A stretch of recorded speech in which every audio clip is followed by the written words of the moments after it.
Bom dia. Então vamos começar, né? Vamos falar de função do primeiro grau. Belezinha?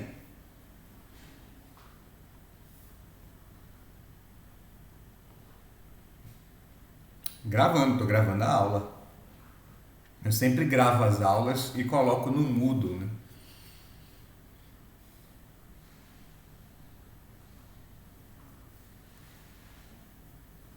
E coloco no YouTube também.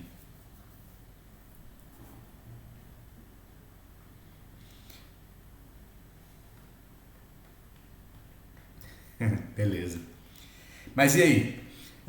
Eu quero que vocês dêem uma lida nesse problema e, e sem eu explicar nada, tentem responder uma pergunta do tipo, ou então, uma pergunta específica do tipo, qual a temperatura dele daqui a não sei quantos minutos? Eu não fiz essa pergunta aí, mas poderia ter feito. E se eu tivesse feito, o que eu quero saber de vocês se vocês conseguiriam me responder. Por exemplo, após 5 minutos, ou após 3 minutos, após 2 minutos, qual que é a temperatura do forno?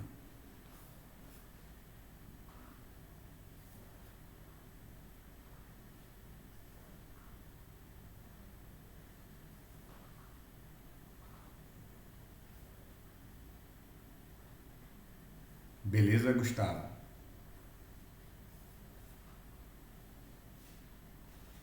Beleza?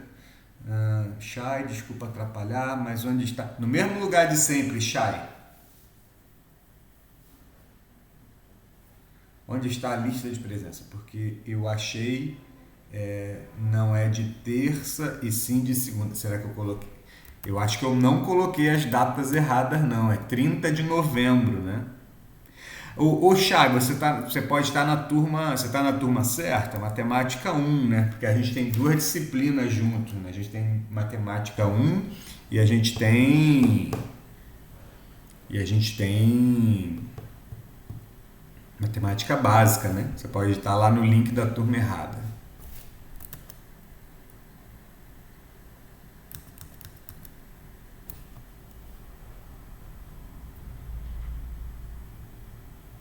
Isso que a Chayara perguntou foi uma pergunta. Onde está a lista de presença?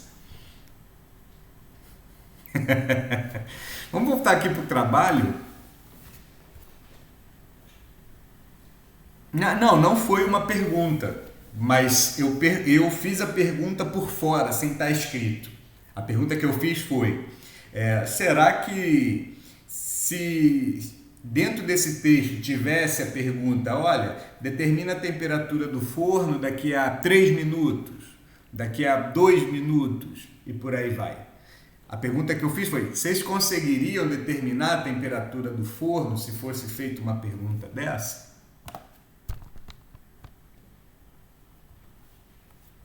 Massa, legal. A gente consegue estruturar esse problema assim, ó, para organizar os pensamentos, né?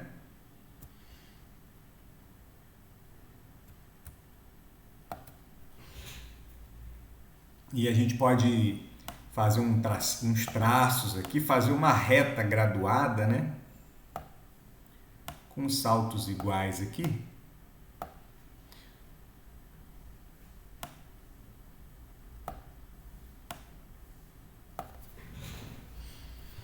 E a gente pode, para organizar a mente, né? Fala que no começo a gente vai dividir esse problema em momentos, tá? Então, esses momentos eles vão ter a duração de 1 minuto. Legal? Então aqui o primeiro momento seria o minuto zero, tá? Onde ainda não aconteceu o problema, né? Então aqui embaixo eu estou colocando o tempo, né? Em minutos. E aqui em cima eu estou colocando a temperatura, né? Em graus, a temperatura do forno. Só para organizar, a mente, né? Eu poderia dizer que no começo do problema a temperatura, assim, no minuto zero, né, na verdade, a temperatura do forno é 20 graus. Se eu for para o primeiro minuto de problema, né? Qual que seria a temperatura após 1 minuto? 60. E a frase que é reveladora para nós, né? A frase que nos permite fazer isso é: a temperatura passou a aumentar 40 graus por minuto. Ou seja, a cada salto de 1 minuto que eu dou, a temperatura ela varia 40 graus a partir do ponto, do valor onde ela se encontrava no princípio, né? Então a gente consegue migrar aqui para o momento 2. E aí a temperatura, eu não vou forçar muito mais, ficar perguntando muito, mas seria 100. Vocês concordam? Sem muito estresse, né? Legal. Após no início do terceiro minuto, né? 140. Ok? No início do quarto minuto, está aumentando de 40. Ah, Bororó, já entendi. Beleza, onde você quer chegar? Já vou explicar. Aqui seria 180. E se eu fosse para o quinto minuto aqui, qual que seria a temperatura do forno? 220. É claro, só que essa temperatura aqui ela não é possível. Por que ela não é possível? O raciocínio aqui está certo.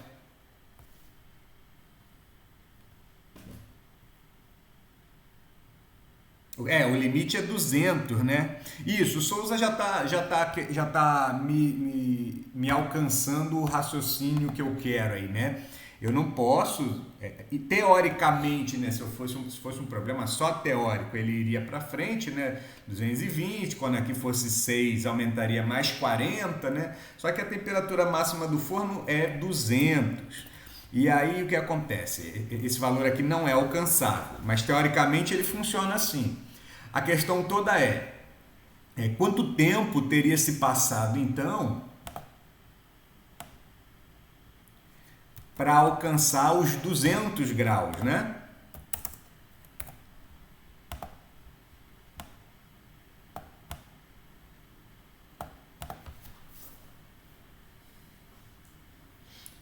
O Souza já respondeu aí, né? Tem que ser 4 minutos e meio. Vocês concordam? 4 minutos e 30 segundos, né? 4 minutos e meio. Eu vou botar tudo em minutos para ficar mais fácil de escrever, né? Aqui seria 4,5 minutos. Vou colocar até em vermelho. Mas por que 4,5? 4,5 minutos é 4 minutos e 30 segundos, tá, pessoal? Só para facilitar a escrita aqui. Se você não está acostumado com esse tipo de escrita, né, de tempo decimal, troca uma ideia comigo, depois a gente conversa, tá? Mas por que é 4 minutos e meio? Por que não é... Por que são 4 minutos e 30 segundos? Por que não é 4 minutos e 10 segundos? Por que não é 4 minutos e 8 segundos? Por que é exatamente 30 segundos?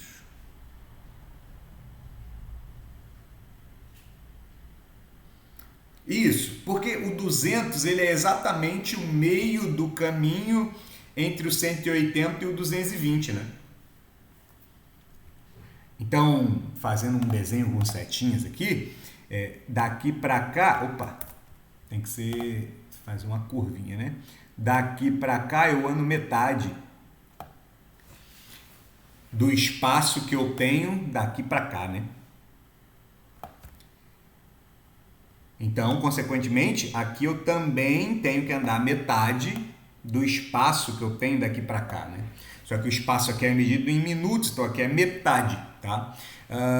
E é como aqui é 40 graus, né? É só no metade, que é 20. Usando esse mesmo raciocínio, gente, a gente conseguiria achar todo mundo que está no meio do caminho. Vamos voltar a falar sobre isso depois, mas a ideia que está por trás aqui, esse raciocínio que vocês tiveram é válido para essa situação. Ele é válido para todas as situações que existem do multiverso? Aí? A resposta é não. Isso, aqui é uma regra de 3 que a gente está fazendo aqui, né? Sendo metade do caminho aqui, eu tenho que andar metade do caminho aqui. O nome mais bonito, né, para isso é proporcionalidade. É uma regra de 3, né? Então a regra de 3 nesse problema funciona. Eu tenho um problema que está associado com proporcionalidade, né? O que está associado com proporcionalidade? Os saltos que eu estou dando aqui de um intervalo para o outro, tá?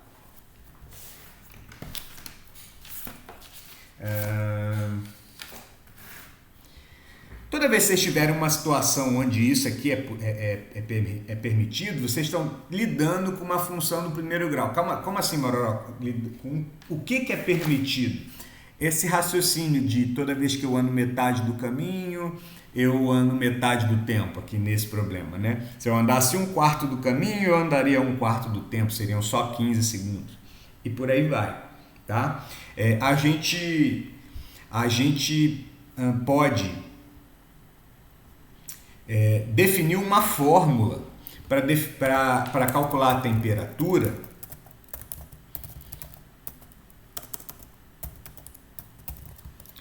em função do tempo. Quando isso acontece?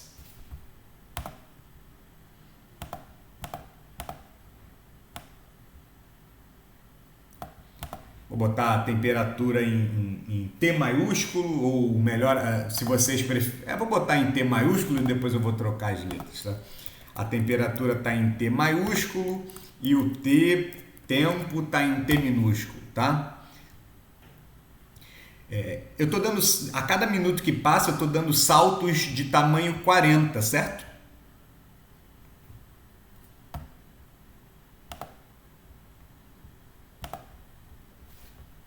A cada 1 minuto que passa, eu estou dando saltos de tamanho 40. Então, se eu quiser chegar no terceiro momento, eu tenho que dar 3 saltos. 3 saltos de que tamanho? Qual é o tamanho? Quanto que eu estou saltando daqui para cá? 40. Ô, caramba. Daqui para cá, salto 40. Mais 40, né? Estou aumentando.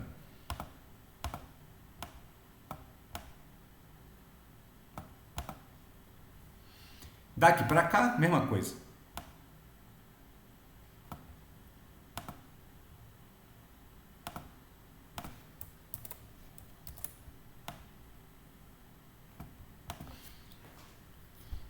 Eu posso dizer então que para chegar nessa temperatura de 100 aqui, só um exemplo, eu tive que, a partir do 20 graus, andar 40 2 vezes, né?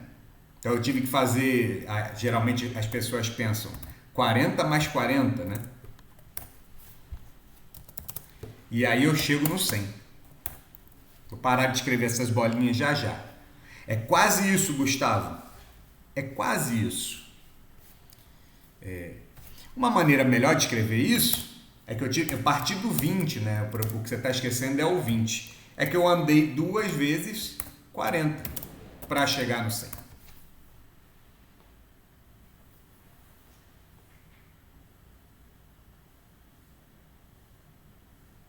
Isso. Todo mundo está acompanhando o que o Gustavo escreveu aí, galera? Ó, para chegar no 100, eu tive que dar 2 saltos de 40. Então eu posso escrever que para chegar no 100, a partir do 20, eu dei 2 saltos de tamanho 40. Para chegar no 180, por exemplo, eu tive que fazer 1, 2, 3, 4 saltos a partir do 20. Então eu tive que andar 20, quer dizer, eu estava no 20, né? Porém, tive que andar 1, 2, 3, 4. 4 vezes 40 graus. Vocês estão entendendo o que eu estou dizendo? Maravilha. Se eu quiser escrever se eu quiser escrever de forma genérica, então a temperatura aqui em função do tempo vai ser sempre 20, né? Porque o momento onde não aconteceu nada, o lugar de onde eu estou saindo é o 20. E a partir daí, basta que eu coloque um número de saltos, que eu não sei, que na verdade vai ser o número de minutos, vezes 40. Eu vou colocar o T na frente, né? Porque para não ficar T vezes 40, vou botar 40T para fazer mais sentido. Vou tirar essas bolinhas de grau aqui.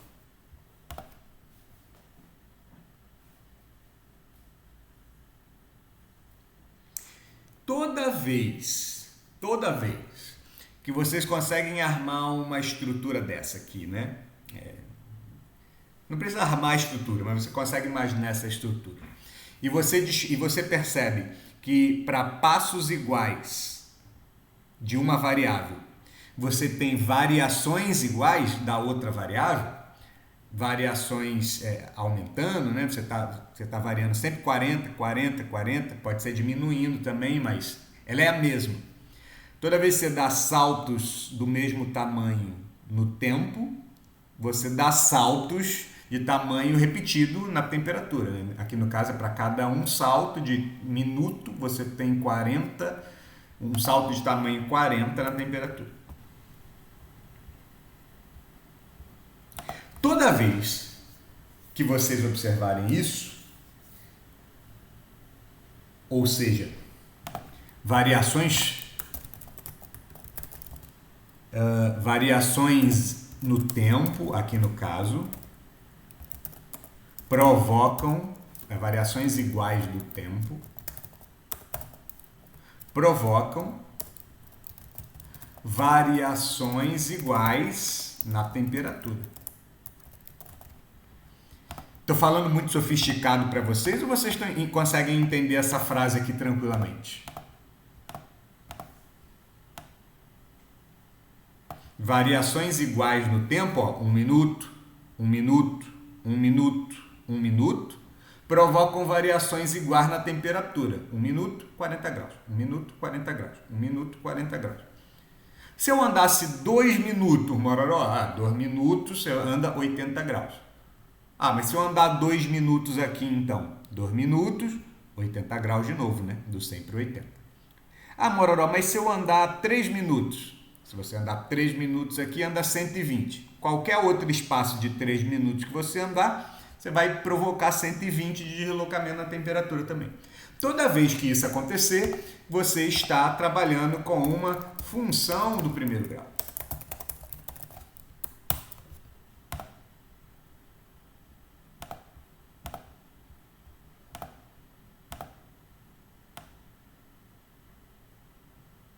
Tentando fazer uma seta aqui inclinada. Aonde que no texto, essa frase aqui, aonde que no texto, da onde no texto você consegue tirar essa interpretação aqui?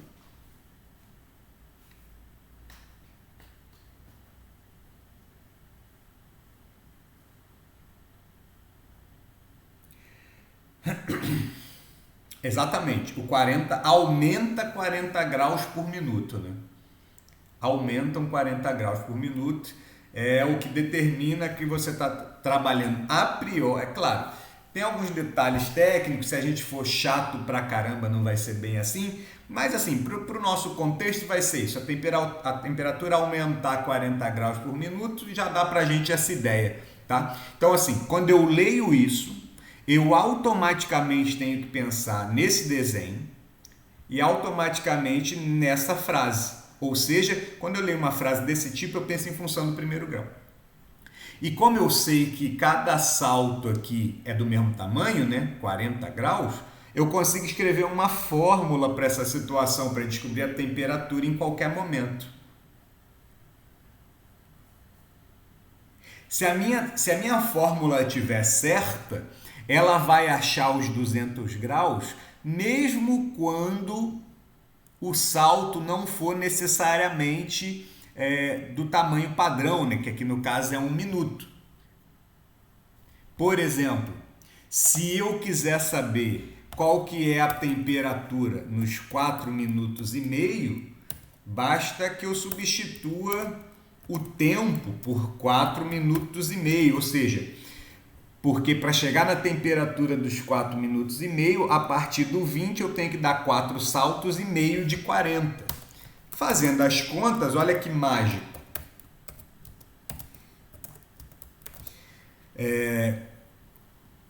180. Dá 40 vezes 4,5 dá 180. E o T de 4,5 vai dar 200. Então aqui no caso, o que aconteceu? Essa fórmula aqui foi útil por quê? Porque você partiu de saltos de tamanho 1 minuto, certo? 1 minuto. Só que você acabou de descobrir que a fórmula aqui ela não serve só para esses saltos de tamanho 1 minuto. Se você quiser achar alguém que está aqui na meiuca, 4,5, é só colocar o tamanho do salto, a quantidade de saltos que você deu aqui, ou seja, a quantidade de minutos que se passaram até aqui. Vocês estão entendendo a validade dessa fórmula para a gente? Por que ela é útil aqui no nosso contexto?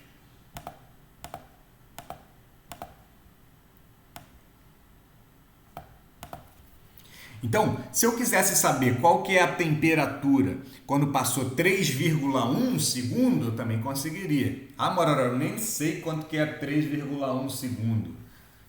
Aqui entre nós, 3,1 segundo é... Aliás, minuto, né? Minuto é igual a...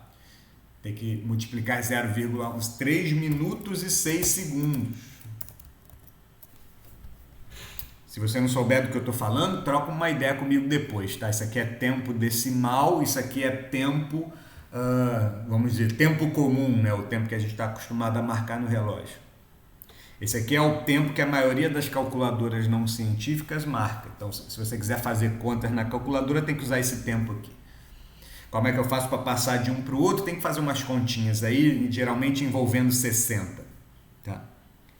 De maneira... Gente, vocês entenderam então que isso aqui foi isso aqui, na verdade, foi um problema que é bem específico, tá? Mas esse raciocínio que a gente tem aqui, ele pode ser generalizado.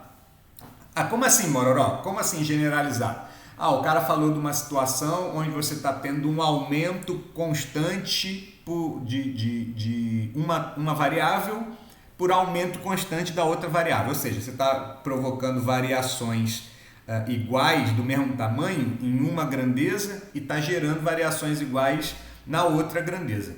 Ou seja, você está criando um desenho desse aqui, onde para cada salto de tamanho fixo, você gera saltos também de tamanho fixo na outra variável.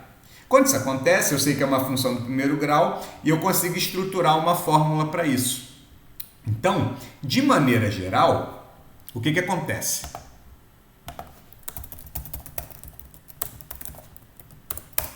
Você vai ter, a função do primeiro grau ela vai ter sempre essa cara. Vamos voltar para cá.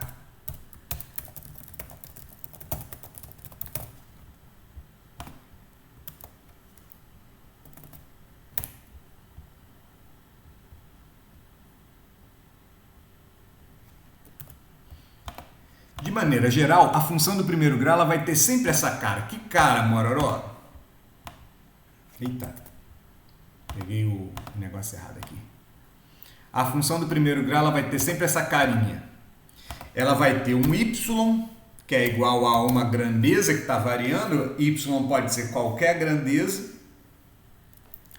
Vai ter um valor fixo que vai partir do início, tá? Que vai ser o que está acontecendo no início do problema, ou seja, quando a primeira grandeza é 0.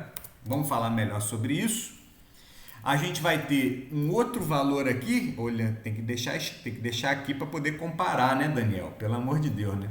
Você vai ter uma grandeza aqui, que pode ser qualquer coisa. Você vai ter um valor fixo aqui, que esse valor, por enquanto, a gente vai chamar de valor inicial, né? O que está acontecendo antes, no caso aqui, seria a temperatura no início, ou seja, no tempo zero, tá? E você vai ter um outro número, e esse número aqui vai ser o tamanho do salto que você está dando, né? No caso aqui o salto era 40, mas esse salto pode ser de qualquer valor, vezes a segunda variável. Vou botar uma estrelinha aqui, para vocês verem que é multiplicação, mas na maior parte das vezes a gente vai ter isso aqui, escrito assim, ó, y é igual a ax mais b. Tanto isso quanto isso significa a mesma coisa. E voilá, eu acho que consegui fazer você... Ah, calma aí, falta um detalhe, né? Deixa eu escrever aqui. Esse aqui é o valor fixo. Vamos dizer assim, né? E esse cara daqui...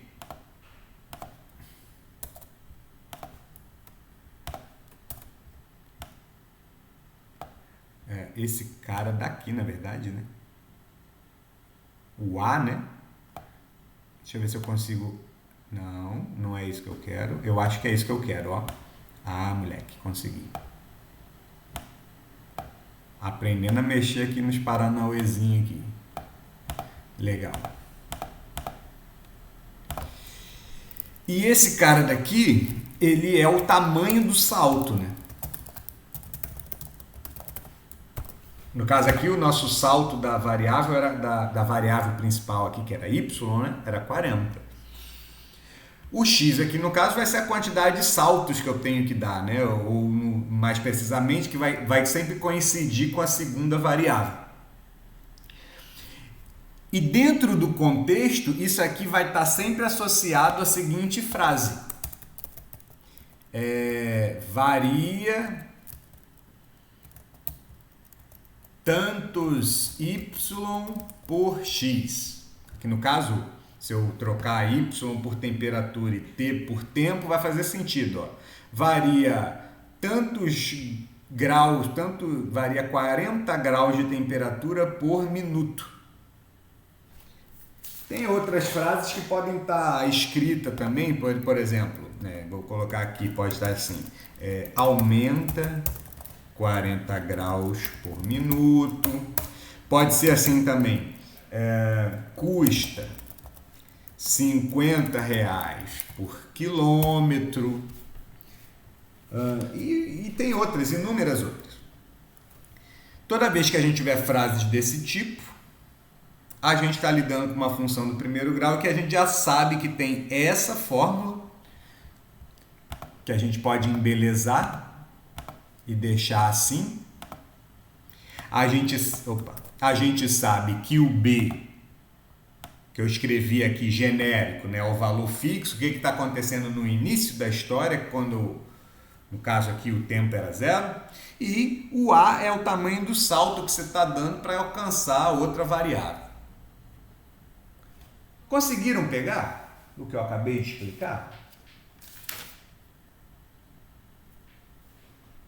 Suave? Tranquilo?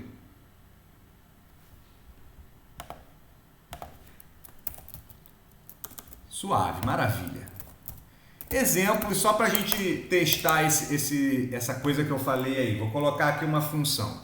Y, nem sei o que é aí, está fora de contexto, é bem genérica. 5y menos 6. Eu quero que vocês me digam rapidinho quem quer o A e quem quer o B, ou seja, quem quer o valor fixo e quem que é o tamanho do salto, né, que eu estou fazendo. Rapidinho, sem pensar muito. Vamos lá. Quem que é o A? Boa, errou.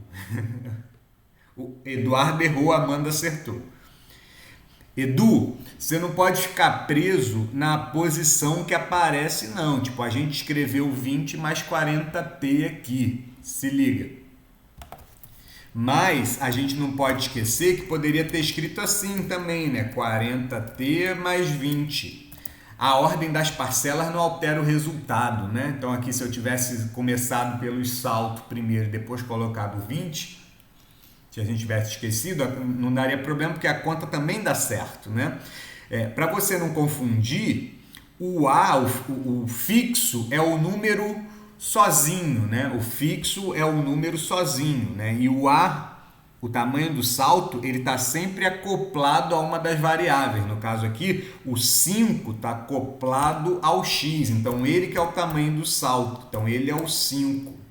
Aí um detalhe, Amanda, e todos os outros, né?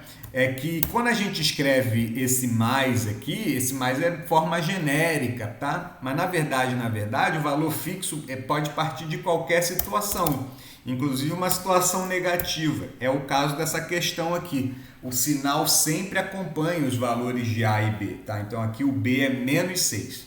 Certinho?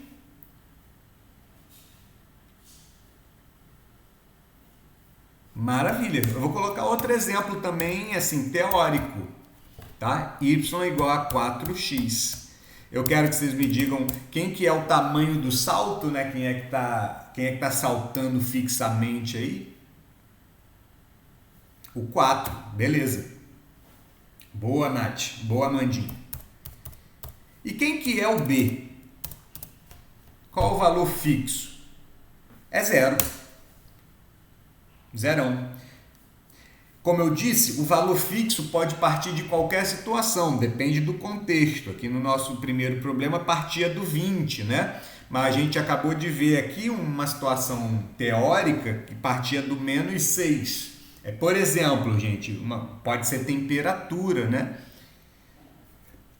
Essa fórmula aqui poderia ser assim, conforme a temperatura, mas não do forno, mas poderia ser a temperatura do clima num lugar muito frio, né?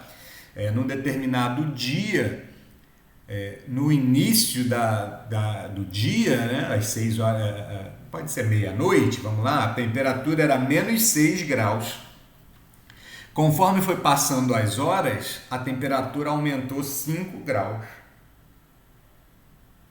Então aqui o x seria a hora, né? A cada hora que passa, está passando, aumentando 5 graus por minuto. Entenderam, gente? E está partindo de uma temperatura negativa.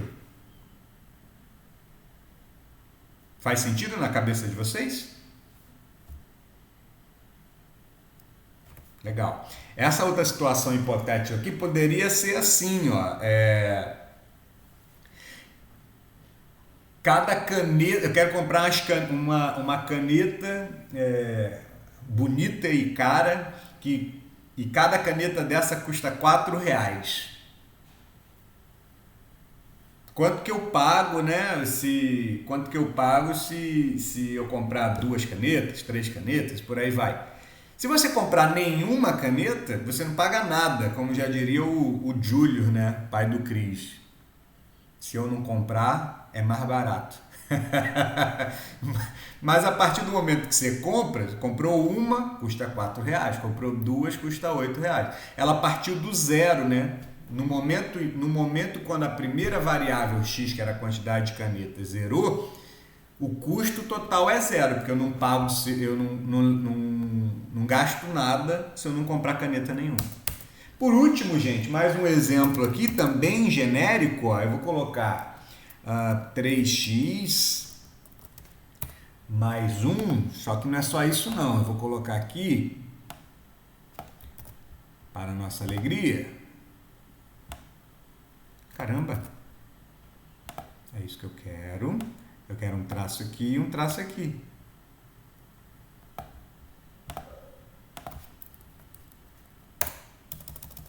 Aqui eu vou botar um 5. E aqui eu vou botar um 2. Sem estresse. Quem é o tamanho do salto e quem é o valor fixo?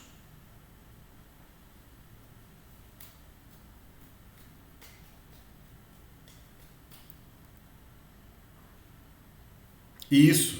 O valor, pode ser, Amanda, é o 0,6, porque dá para dividir.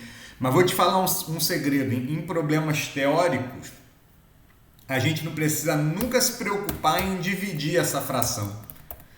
É mais fácil escrever 3/5, então vou escrever 3/5, belezinha? Mas claro, você está certo, é 0,6, se eu quiser saber um valor decimal dessa fração, né?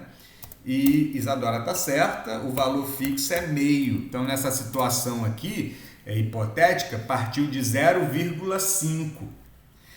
Ah, Mororó, me dá uma situação aí específica onde poderia ser isso. Ó, é tipo assim, ó.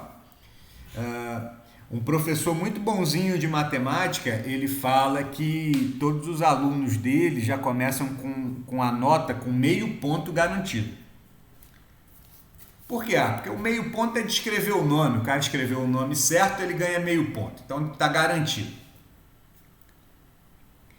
Só que cada questão vale 0,6. Qual que é a nota dele em função do número de questões que ele acerta? Entenderam? Se o cara acertar nenhuma questão, ele já sai do 0,5, que é a nota mínima, que é a nota inicial que ele vai tirar ali se ele acertar 0 questões. Se ele acertar uma questão, aí ele já vai ganhar 0,6 mais meio, né? Vai dar um salto de tamanho meio. Aliás, um salto de tamanho 0,6, né? Poderia ser assim nas minhas atividades? Pô, vai ser mais ou menos assim, cara. Mas é claro, a gente precisa pensar um pouco mais, né? Por conta disso, eu já coloquei um exercício aqui para mostrar como que vai ser. Essa questão é do Enem, velho.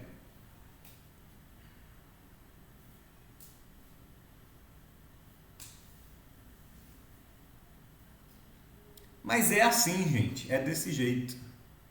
Agora, antes de vocês começarem a ler, tem que estar ligado nos conceitos, né?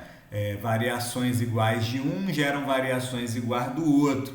Esse desenho aqui está bem associado com função do primeiro grau, quando você sempre salta aqui somando ou diminuindo, né? A mesma coisa sempre, né? Dá uma lida rapidinha aí para a gente fazer essa questão, ou melhor ainda, dá uma lida e tenta dar a resposta.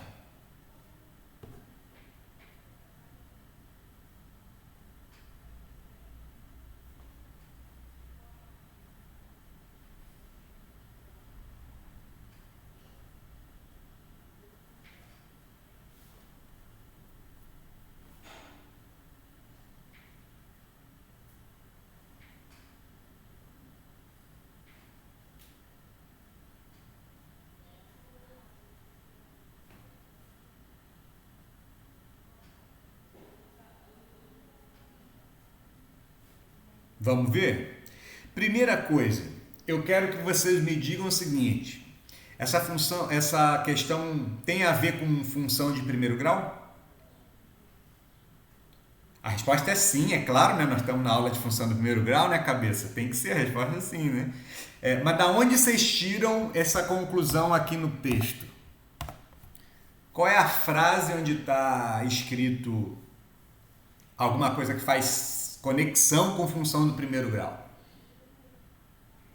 Lá nas instruções, mais especificamente aonde? Aqui, ó. Aqui, ó. Aqui, ó. O cara paga a multa, né?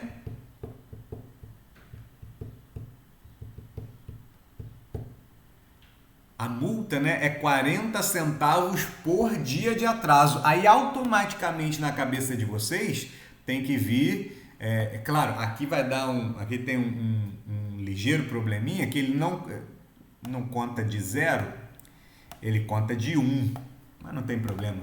Mas tem que vir algum desenho desse tipo na sua cabeça, conforme a gente vai andando para frente. E tem que vir aqui, ó. Aqui passa um dia,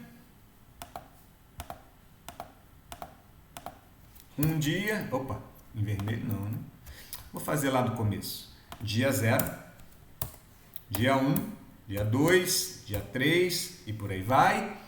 No dia zero ele não paga nada, é porque não atrasou, né? Não tem dias em atraso. Então aqui ele paga R$ 500. Mas a gente não vai nem olhar a partir daqui, não é isso que interessa. A gente vai olhar a partir do dia 1. Ele vai pagar R$ 510,40. Ué, Mororó, não tem nada a ver com... Cadê a função do primeiro grau aí? Não tô vendo. Calma, cabeça. Vamos ver. No segundo dia, ele vai pagar R$ 510,80. Todo mundo está entendendo isso? Sim, sim, sim, né? Legal. Então, ó, daqui para cá não é função do primeiro grau ainda. Porque daqui para cá pulou R$ 10,40, né? Mas daqui para cá pulou 80 centavos. Quando eu for para o próximo dia, vai pagar 511, né? E 20 centavos, né? Que é mais 40. Então, ó, viu esse salto aqui, ó? Mais 40, mais 40, mais 40, mais 40, tudo mais 40 centavos, né? E saltando a mesma quantidade de tempo aqui, um dia, 2 dias, parará, parará. Então essa aqui é a função do primeiro grau. É só colocar as letrinhas que ele quer, né? O valor da mensalidade é MX, aos patrocinadores aí, querendo mandar a gente embora.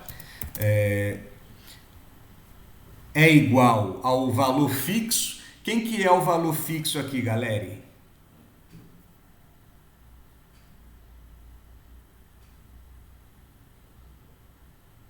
É o 510, né? Porque ela só passa a ser função do primeiro grau daqui para cá, né? Por que, Mororó, que só passa a ser função do primeiro grau daqui para cá? Porque o salto constante de 40 centavos é só a partir daqui, né? Então a gente só pode trabalhar aqui. Função do primeiro grau. A gente vem para cá, volta com a cor bonitinha e pronto. Mais 0,4x. Só para constar, x é o que aqui nesse contexto? O que está pulando aqui embaixo? Qual é a unidade aqui embaixo? Dias de atraso, muito bom. Então aqui é dias de atraso. E lá em cima é valor, né? É o valor da mensalidade que está mudando. Então M é o valor da mensalidade. Mororó, por que tem esse X aqui entre parênteses? Não entendo isso não. Isso aqui é só para dizer o seguinte, o valor da mensalidade depende do número de dias em atraso. Só para constar, eu fiz isso aqui em cima e você nem percebeu. Ó. A temperatura quando passa 4 minutos e meio. Aí eu substituo lá na fórmula por 4 minutos e meio. Isso aqui não tem nada a ver com conta. Aqui você só está dizendo a temperatura referente a um tempo específico. Aqui, se eu quisesse saber a mensalidade referente a um dia específico, era só substituir o X pelo dia específico. Então, se eu quisesse saber a mensalidade depois de 3 dias de atraso, eu escreveria isso. Mas esse 3 ia usar na conta? De jeito nenhum. É só para dizer que é a mensalidade do terceiro dia atrasado, que vai ser isso, vezes 3, né? Entenderam? Aí o 3 você faz, a conta você faz aqui. Legal? Temos 10 minutos, temos 8 minutos. A gente vai para uma próxima aqui, ó.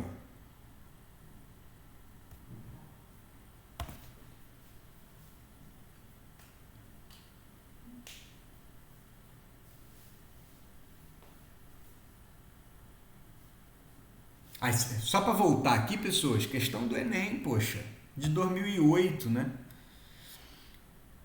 Ia dar mole e errar a questão dessa de vestibular? Não tem como, né? Não tem mais como, né? Podia ter como antes, mas agora não tem mais como. Dá uma lidinha aí na questão rápido. Se tiver algum trecho que você não entende, me pergunta que eu te explico.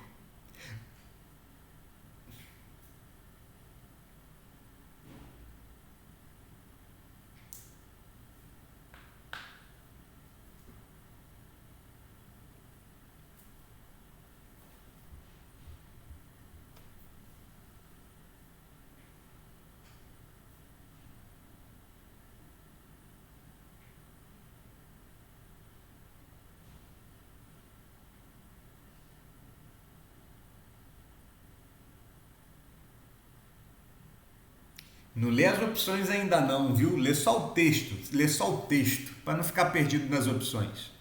Lê o texto principal. Vem cá, queridos. Aqui é a função do primeiro grau, claro que é a função do primeiro grau, mas tá mais escondido também. A descoberta de que é uma função do primeiro grau tá escondido, viu? Onde é que está escrito, onde é que você descobre que é função do primeiro grau? É por causa dessa palavra aqui, ó. Linearidade, linear, depreciação. A moral, eu não sei o que é depreciação. Depreciação é a desvalorização de qualquer coisa que você adquire com o passar do tempo, né? Por exemplo, um carro, você compra um carro hoje, daqui a um ano ele já não vale o mesmo valor que você pagou nele, né? Ele vale menos, né? Claro, sem considerar a inflação, esse tipo e outras coisas que fazem o valor do dinheiro às vezes subir ou diminuir, mas ainda, se eu só considerar o valor do objeto em si, com o passar do tempo as peças vão se gastando, né? Então ele sofre a desvalorização natural do tempo, né?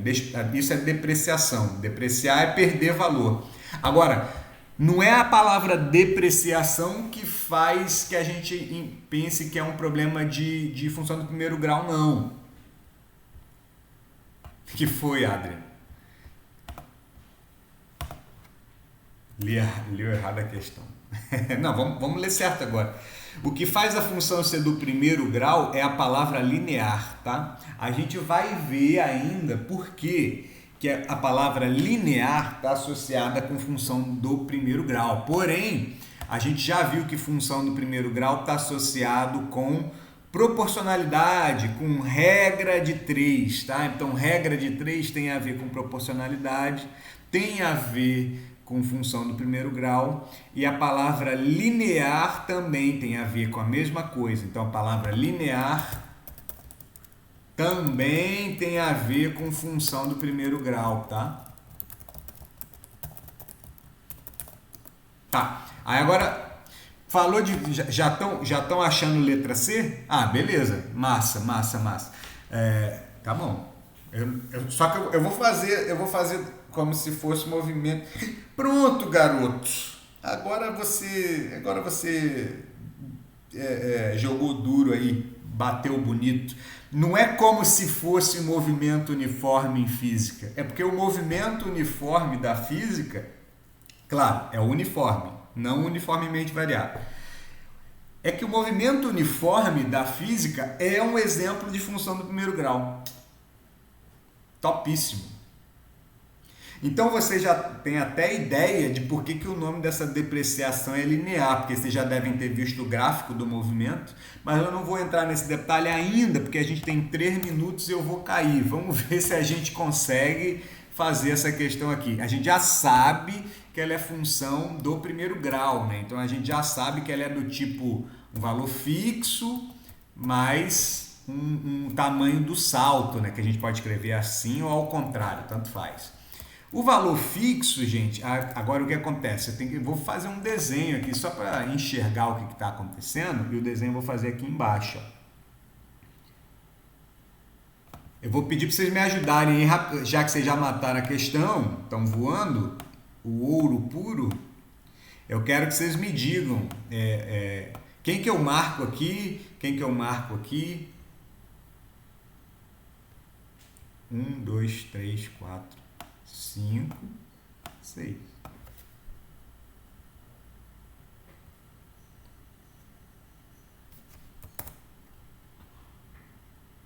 Ó, eu tenho que marcar alguma coisa de início aqui, tá? 860. Então eu já sei que aqui em cima o que eu vou marcar vai ser o preço. E aqui eu vou associar o zero, né? Porque não passou tempo nenhum. Só que ele fala... ele não fala especificamente quanto que é... o preço quando passa um ano. Mas ele fala o preço...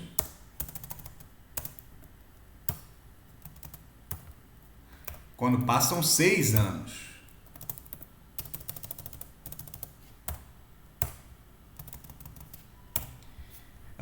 O preço do moinho é 500. Então aqui embaixo é ano, né? Com o passar dos anos, o preço muda. Legal. Mas daqui para cá, eu sei então que daqui para cá teve uma desvalorização, né? Perdeu um tantão aí. Deixa eu fazer a conta aqui. Perdeu 60, perdeu 300, né? Ele perdeu 360 de valor. Exatamente, meus queridos. Vocês estão entendendo função do primeiro grau lindamente. A chamada está quase no fim. 5 minutos para tomar um café. Eu volto. Até daqui a pouco. Tchau, tchau. 5 minutos.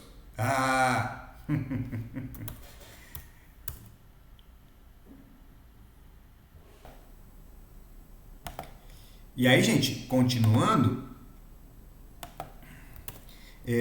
bom, vocês já tinham matado, né? Pela questão da depreciação ser linear, isso quer dizer que essa perda de valor aqui, ela é proporcional. Então, dá para fazer regra de 3, então espaços aqui iguais vão ter o mesmo de ano, né? Vão gerar espaços iguais no preço. Então, você tem 6 espaços aqui. Você tem 6 espaços aqui.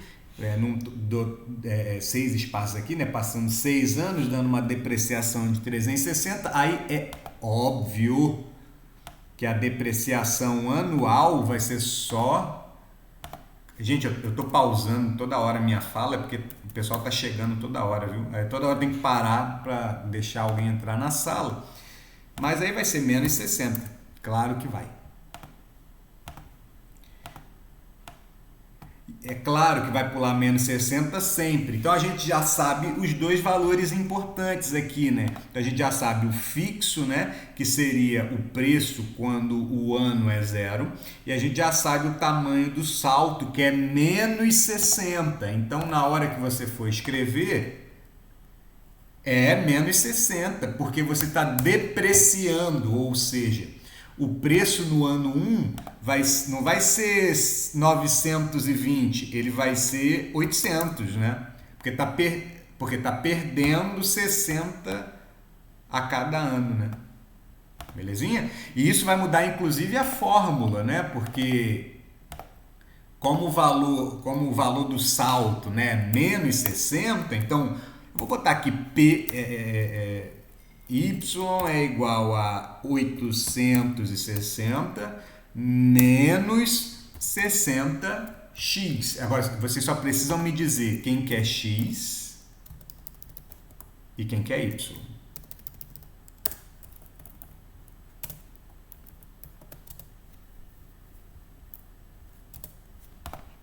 Tudo sai daqui. Isso. X são os anos que passam. Ai, Mororó, isso é tão chatinho ficar escrevendo o que são essas letras. Parece que eu estou na 8ª série, meu irmão. Vai por mim. É a salvação.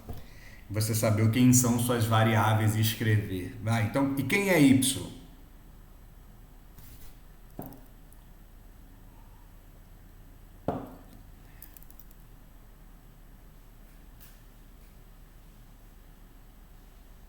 Isso, não, pior, é o preço.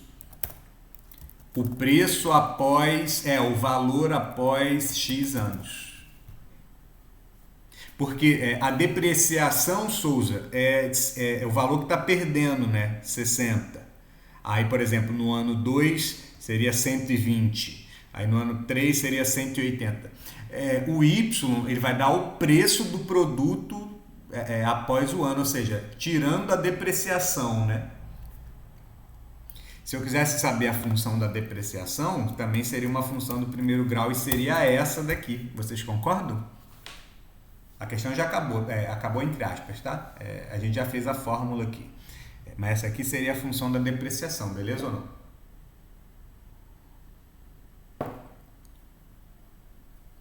Se passar 1 ano, perde 60. Se passar 2 anos, perde 120. Se passar 3 anos, perde 180. Vocês entenderam o que eu falei? Ou falei muito rápido?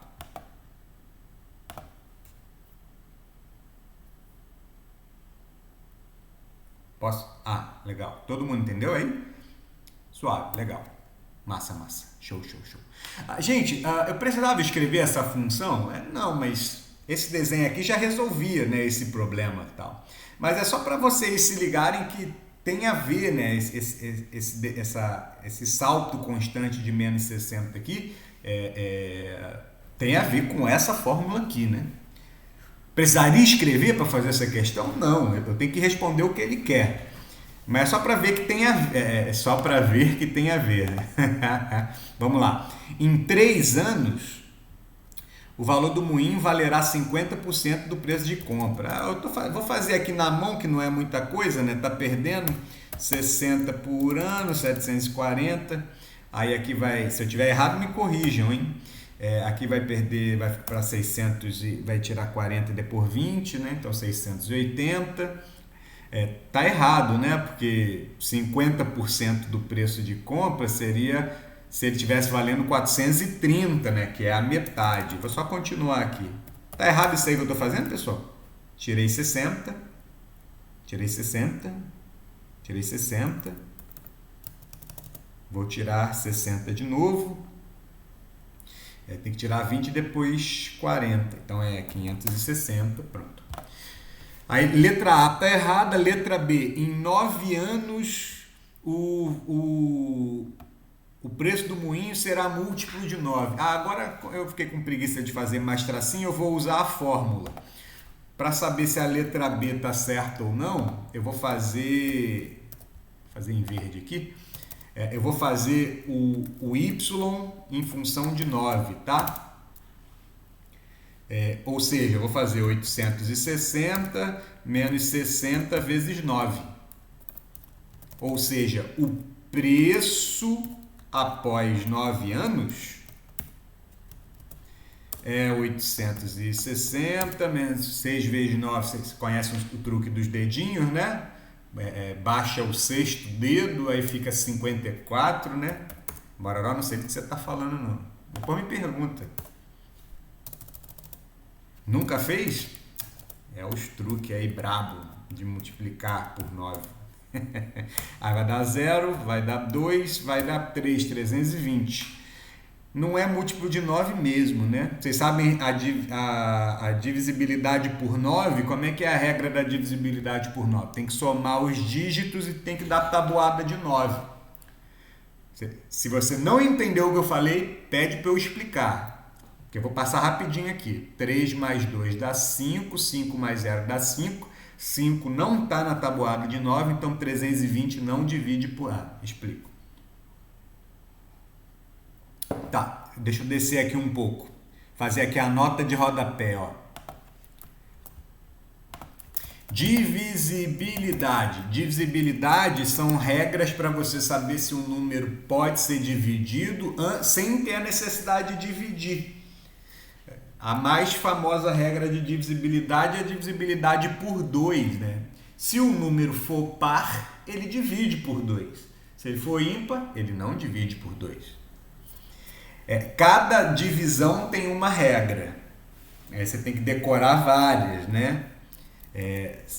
Divisibilidade é saber se dá para dividir sem ter que dividir. Isso é uma regra, isso é divisibilidade. E aí tem regras. Para saber se um número é divisível por 2, para ser divisível por 2, um número tem que ser par. Exemplo, 458 divide por 2. Eu nem sei quanto dá, mas eu sei que dá para dividir por 2. Ele é divisível por 2. Ou seja, ele é múltiplo de 2. A regra de divisibilidade por 3 é a soma dos dígitos ou algarismos tem que ser da tabuada de 3. Exemplo, 142 é divisível por 3. Por quê? 4 mais... Opa, não é não. Pronto. 141 é divisível por 3. Por quê? 1 mais 4 dá 5. 5 mais 1 dá 6. É da tabuada de 3, então dá para dividir. Eu sei que dá para dividir, mas eu não preciso dividir. Entenderam o que eu estou dizendo? Digita 1 aí se entendeu o que eu estou dizendo. Legal? Massa, bacana. Para ser divisível por 4, os dois últimos dígitos têm que estar na tabuada do 4. Então, vou dar um exemplo. Tá ficando ruim essa tabela, né?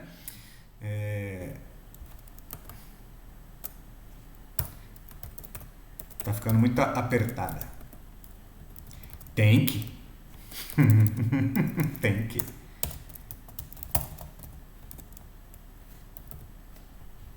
Ou dividir, né?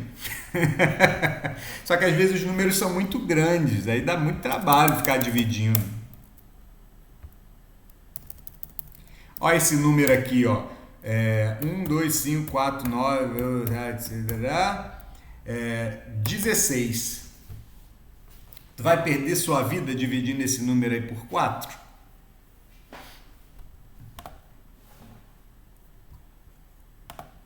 Dá trabalho, né? Se eu decorar a regra, é só olhar os dois últimos. Como os dois últimos são 16, eu sei que essa divisão aqui vai dar certo. Pelo menos de 1 a 9, de 2 a 9, né, tem que decorar as regrinhas. Tem para 11, tem para 13. Eu acho que tem regra, dá para criar regra para todos, só que, como eu digo, costumo dizer, nada na matemática é porque tem que ser, né?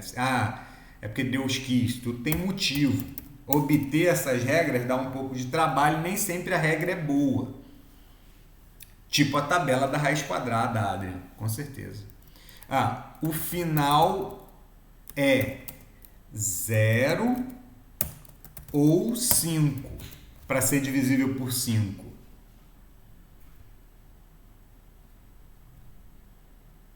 Então, por exemplo, esse número é divisível por 5. Porque o dígito final é 5. E se for 0? Também. E se for 3? Não é. Simples assim. Por 6 não precisa. Por que não precisa? É porque para ser divisível por 6 é só juntar o 2 e o 3, né? Tem que ser par. E a tabuada tem que somada dar o 3, né? Então vou escrever aqui 6. Junte as regras do 2 e do 3. Exemplo.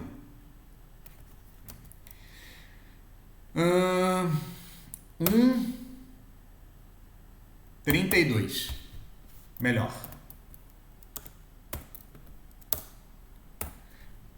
412. É divisível por 6? Responde aí, turma.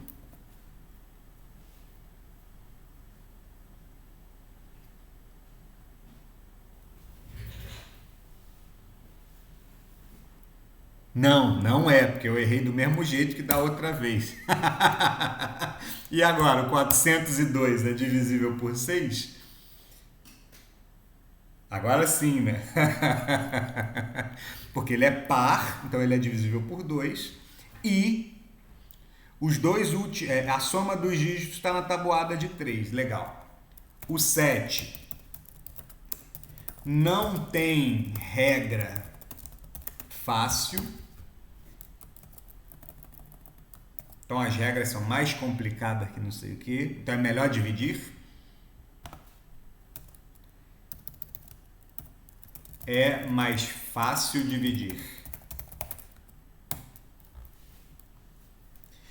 8, a gente quase... não é uma boa regra, mas é parecida com a regra do 4, só que você tem que olhar os 3 dígitos do final, então não vou falar. Deixa quieto. Quer dizer, eu falei, né? Só não vou escrever.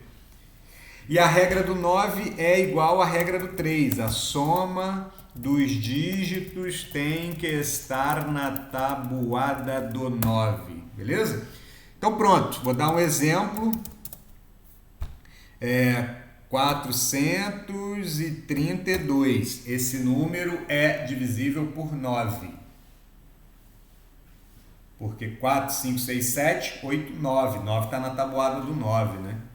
Podia ser assim, ó. 6, 7, 8, 9, 10, 11. Botar aqui 2, 1, 6, 7, 8. Não, 9 de novo não. Eu quero mais. 5, 4. Pronto. 62.154 é divisível por 9. Deixa eu ver. 6, 7, 8, 9. Mais 5. Não precisa ficar. Eu tenho uma regra até melhor, mas calma aí. Ele é divisível por 9. 6, 7, 8, 9. 10, 11, 12, 13, 14, 15, 16, 17, 18. Está na tabuada do 9. Eu tenho até uma regra melhor, tá? Quando a soma der 9, você já não precisa mais considerar. Você volta a contagem, viu? Então, 6, 7, 8, 9. Ah, beleza, já exclui. 5, 6, 7, 8, 9. Deu 9 no final, então tá bom. Beleza? Pode ser das duas formas. Voltando para a aula.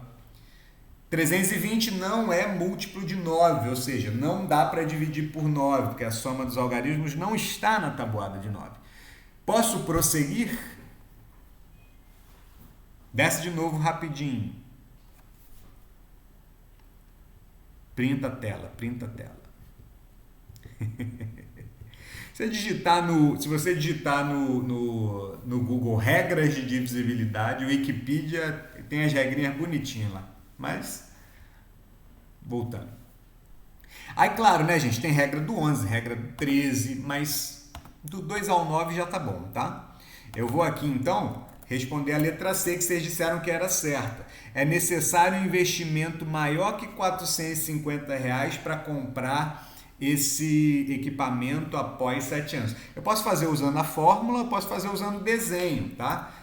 Usando a fórmula, eu vou descobrir o preço dele depois de 7 anos, que é 860 menos 60 vezes 7. Ou seja, o preço após 7 anos é igual a 860 menos 420, que é igual a, vamos lá, 0, 4 e 4, 440.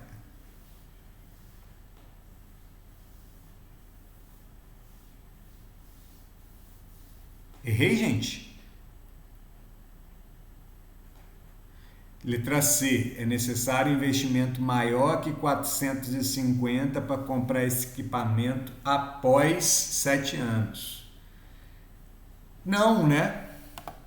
Vou fazer até em verde aqui. Vocês estão entendendo o que eu estou dizendo? Que é falso? Ah, se eu quisesse fazer... Ah, Mororó, mas eu quero fazer pelo desenho. Pode? Pode. Eu tenho 500 aqui. É só tirar 60 de novo. Vou escrever, só vai ficar feio, né? Mas a gente escreve. 500 menos 60, 440. É necessário investimento maior que 450? Não, né? É falso. Vamos ver a letra D. Vocês tinham... Ah, tá, a letra E é a correta. Serão necessários 10 anos para que o valor desse equipamento seja inferior a 200. Então, aqui a gente pode fazer assim. Eu posso continuar fazendo na mão, tá? Mas vocês percebem que quanto mais eu vou me afastando do início aqui, mais vai dando trabalho. Então, saber a fórmula é mais útil nesse sentido, né? Além de você descobrir qual seria um preço aqui num valor intermediário, tá bom? Eu vou fazer o seguinte. O jeito certo de interpretar essa letra... Eu vou fazer aqui na mão para vocês verem, né? 440, aí vou botar aqui o ano 7, o ano 8, o ano 9 e o ano 10. Aí vou botar o preço aqui já ficando meio feio, né? Então vamos ser organizados aqui, né? Uma linha azul. Ops.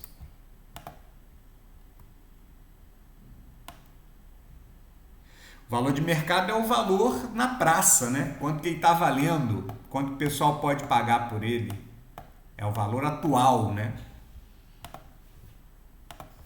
Ó, 440, se eu tirar 60 de novo, vai dar 380. Eu sei que é a letra E, vocês estão dizendo que é a letra E, viu, gente? Mas eu estou mostrando para a gente pegar tudo, né? Como é os detalhes do que a gente pode fazer aí nas outras opções. No ano 9 vai ser 260 e a gente vai ser 200 no 10º ano, tá? Serão necessários 10 anos para que o valor desse equipamento seja inferior a R$200. Verdadeiro ou falso? Quero saber.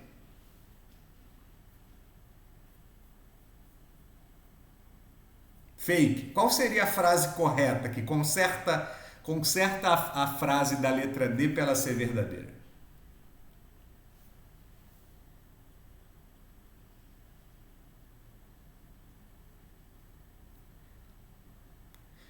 Tem duas maneiras de consertar, né? A gente pode consertar o preço ou o tempo. Então, se eu consertar o preço, serão necessários 10 anos para que o valor desse equipamento seja igual a 200.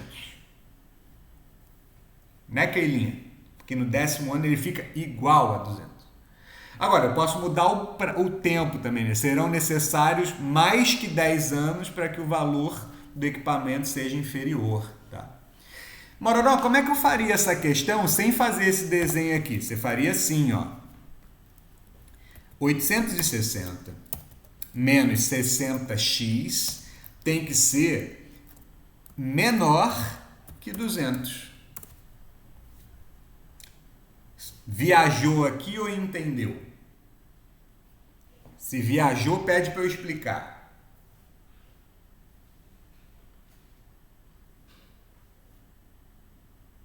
Explico. Aqui em língua portuguesa está escrito o seguinte: essa fórmula aqui, o que ela dá? Ela dá o valor, certo? Essa fórmula aqui dá o valor, certo? 860 menos 60x dá o quê? O y, que é o quê? O preço após x anos, certo? Eu quero que concordem comigo. Tem que concordar comigo para entender aí.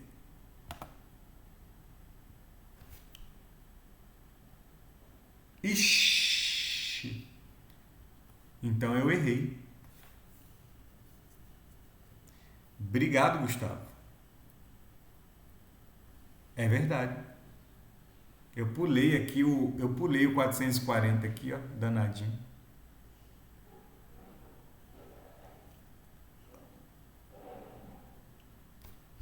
Vamos consertar aqui, mole, ó.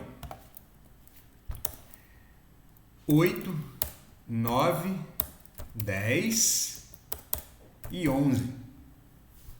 Então agora tá certo, né? Vocês entenderam o que o Gustavo falou, gente? Sim, né? Mas aí eu consertei, né? Aqui é o 7. 8, 9, 10, 11. Mesmo assim, ainda está errado, né? Serão necessários 10 anos para que o valor desse equipamento seja menor do que 200. Não, está errado. Tem que ser mais de 10 anos. Tem que ser 11 anos. Legal? Volta para cá agora para essa explicação. Continua falso, né? Vamos explicar o que isso aqui significa em português. Aqui está escrito em português. Valor menor que 200.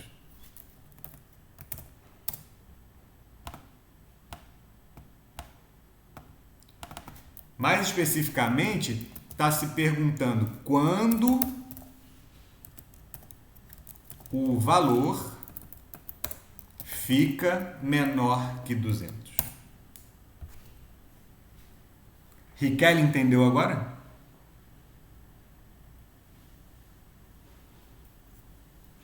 O que está escrito aqui? Legal. Só que isso aqui é uma inequação. Como é que se resolve inequação? Ah, a inequação do primeiro grau se resolve do mesmo jeito que a equação. Então você joga letras para um lado, números para o outro. 860 para cá, menos 200, menor que 60x. Malandramente, para o x ficar positivo. Aí 800 aqui vai dar 460, tem que ser menor que 60x. Conclusão. Divide 460 por 60. Desculpa, gente, caiu um cisco aqui no meu olho.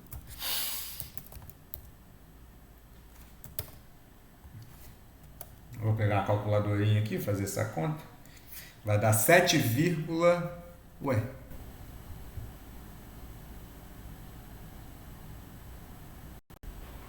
Gente, animal. 8 menos 2 dá 6, né? Animal. Então não precisa nem de calculadora. Conclusão. 660 dividido por 60 vai dar 11.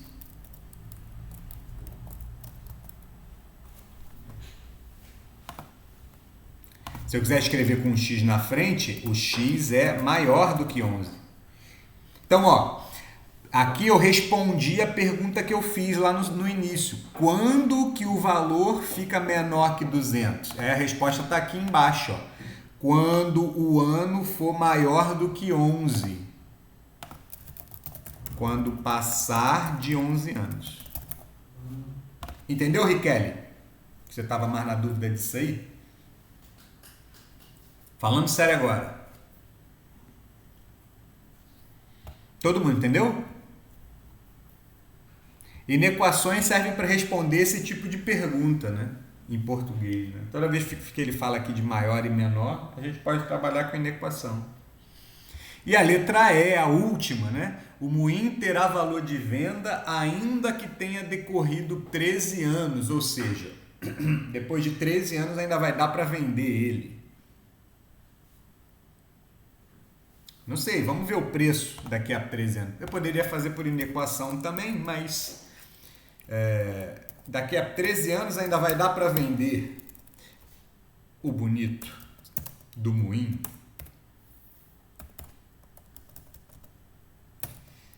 Y13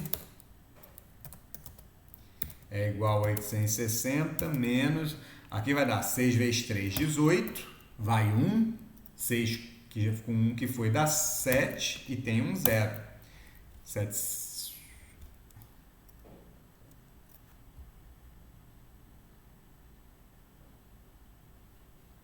Gente. Vou ter que ver isso aí.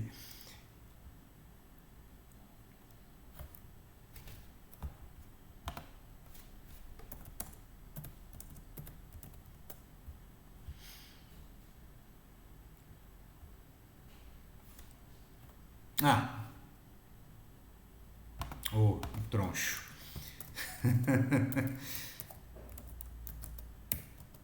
Muitas emoções, muita conta ao mesmo tempo. 16 menos 8, 80. Então a resposta é sim, né? Sim, verdade. Ele ainda tem valor de venda daqui a 13 anos. Uma bagatela, né? R$80. Mas tem valor de venda. Então a certa é a letra E. Vocês viram que o desenho é útil, né, para tirar algumas conclusões, mas trabalhar com a fórmula, né, tira um monte de dúvidas nossas. Vamos para mais um aqui.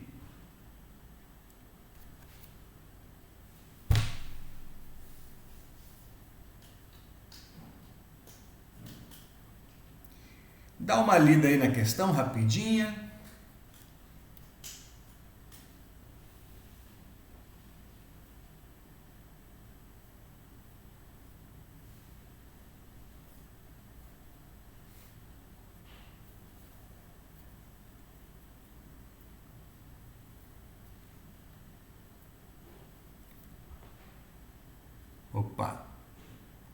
80.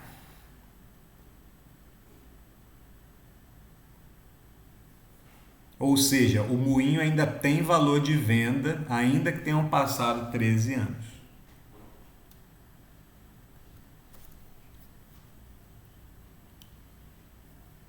De nada. Vem cá, gente. Sem pensar muito, a questão é de função do primeiro grau? Eu não vou nem ler o que ele está pedindo, eu vou ler só o texto aqui, ó.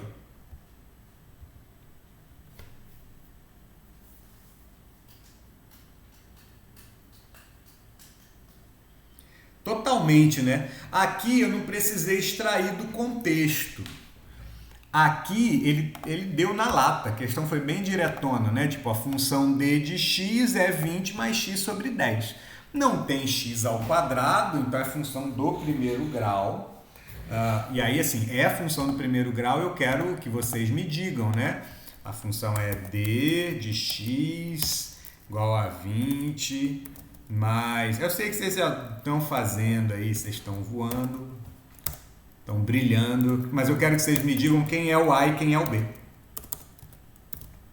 Quem é o A e quem é o B?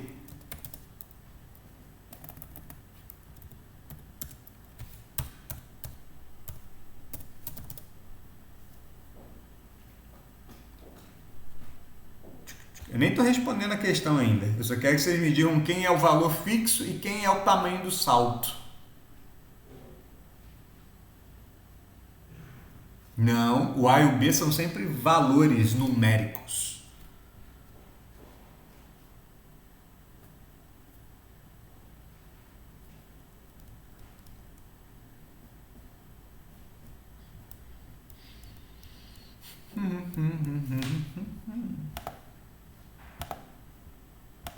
O B é o 20, concordo.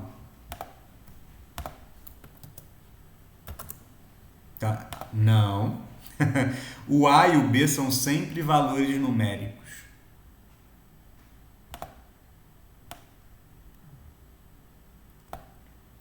Isa, eu não posso usar o X para dizer quem é o A. O A é só o número, o X não acompanha. Vocês estão tendo problemas porque vocês não sabem quem é o número que está em cima. Agora sim, Edu. Muito bom. Bom, Gustavo. 1 sobre 10 é 1 sobre 10. 1 sobre 10. Claro que a função é de primeiro grau, né, pessoas? Ele já está dando aí a fórmula da função do primeiro grau, né? Então aqui é 1 sobre 10. Mas eu quero ser mais cuidadoso ainda. Eu quero que vocês me digam quem são os valores aqui. 0, né?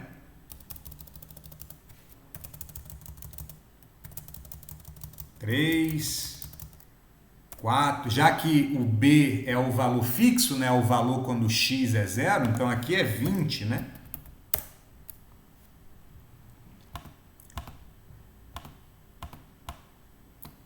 Quero que vocês sejam cuidadosos aqui, porque aqui não é dever de casa, né? Aqui é a aula, então tem que forçar vocês a pensar mais, né? Escrever tudo que pode aqui. Para quando cair lá num dever de casa ou numa prova, vocês saberem tudo que, em geral, pode se pensar, né? Qual é o valor quando passa 1 alguma coisa?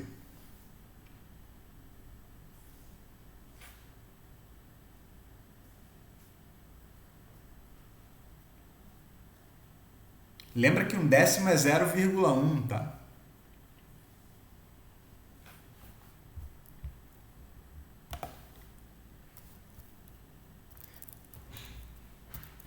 Vou perguntar também.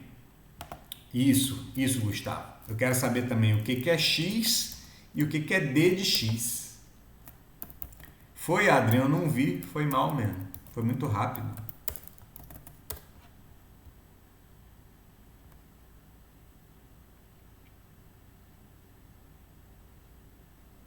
Ah, tá. Eu mesmo disse.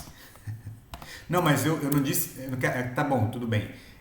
Aqui é 20,1.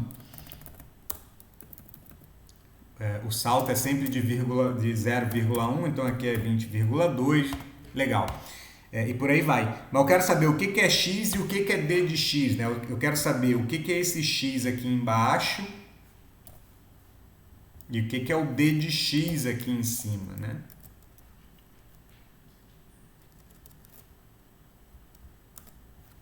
X é número de funcionários. Boa, TH. E o D é a despesa. Tem que botar a unidade em milhares de reais. Isso vai ser importante em $1000. Então, no momento zero, ou seja, com 0 funcionários,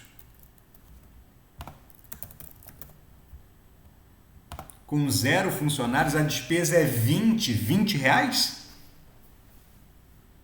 Não, né? A despesa é 20.000 reais, porque a despesa está em R$1.000. Entenderam?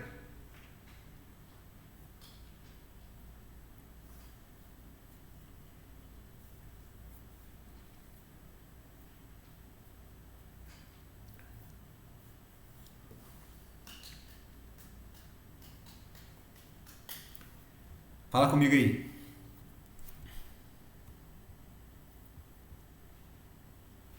Oh, que bom, Amandinha.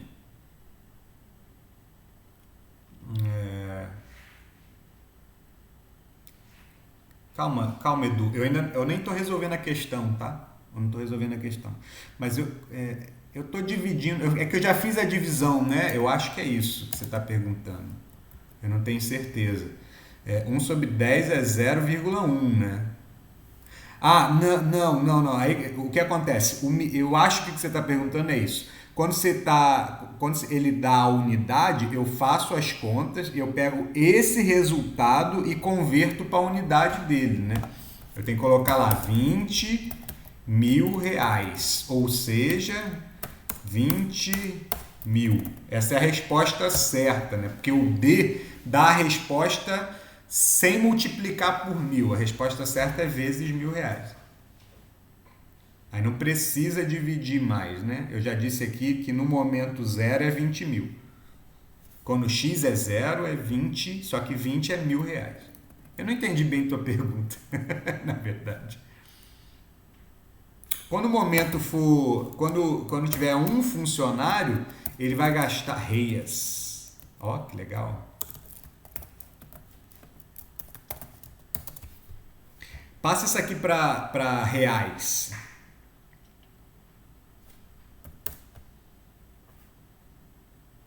Eu também não entendi. Eu não entendi, Dudu. O que você... Isso. Aí, gente, por que eu tô batendo a tecla nisso? A gente vê muito em questão dos vestibulares e tal, os alunos se embananando com as unidades de medida, entendeu? Aí o cara poderia colocar aqui, o custo é R$20. Aí você achou 20 lá na questão, aí marca 20 e 20. Só que ele deu essa frase aqui, né? Que a despesa ela está dada em milhares de reais, né? Então o número que você achou, na verdade, ele é o número R$1.000, né?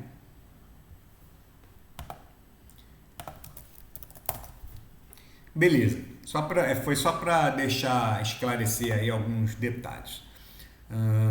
Agora sim, agora eu vou responder o que vocês já responderam, tá? Agora vamos fazer a letra A. Ele quer saber a despesa, ou seja, ele quer saber D quando a empresa tiver 100 funcionários. Então, ele quer saber o D de 100, né? Todo mundo concorda com isso. A despesa de 100 vai ser 20 mais 100 dividido por 10. Vocês concordam?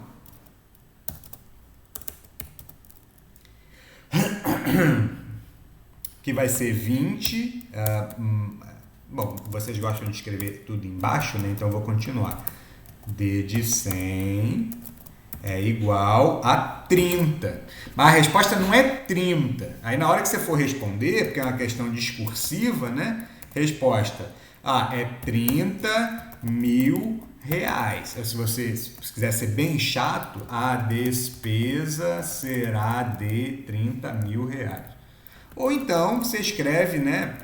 Ao invés de 30 mil reais, você escreve 30 mil reais, né? Tanto faz. Pode ser assim, pode ser assim. Legalzinho? Letra B. Qual será o número de funcionários quando a despesa for 50 mil reais? Aí ele deu 50 mil reais, mas na fórmula só vai entrar 50. Só que aqui ele tá, eu não sei se vocês perceberam, na letra B ele está pedindo o contrário, né? Ele está pedindo o valor de X quando D for igual a 50 mil reais, né? Ah, Mororó, não sei fazer, sabe sim. Ao invés de substituir o X, que é o que você fez na letra A, você substitui o D por 50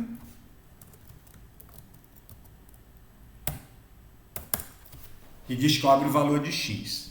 Viajei aqui ou vocês vieram comigo? Viajei sozinho?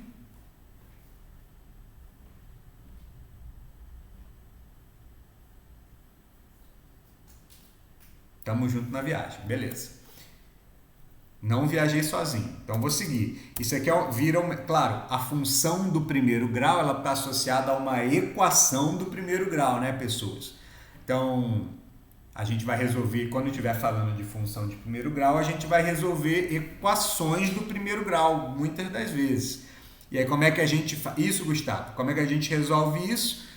Números num membro da equação e variáveis no outro membro, né? Então, aqui vai ficar 30 igual a x sobre 10, porque eu passei o 20 diminuindo, porque quando a gente passa uma parcela para o outro lado da equação, a gente troca a operação que essa parcela está fazendo, né? No caso, ela está somando, então vai passar diminuindo. E esse 10 que está dividindo, x, quando eu passar para o outro lado, ele vai multiplicar. Então vai ficar 10 vezes 30, que vai dar 300. Como vocês já sabem que x é número de funcionários, então vocês conseguem responder a letra B bonito. Resposta por extenso, o número de funcionários será 300. Tem 300 pessoas trabalhando na empresa. E, por último, construa o gráfico da função d para x entre 50 e 100. Loucura, loucura, loucura, loucura, loucura.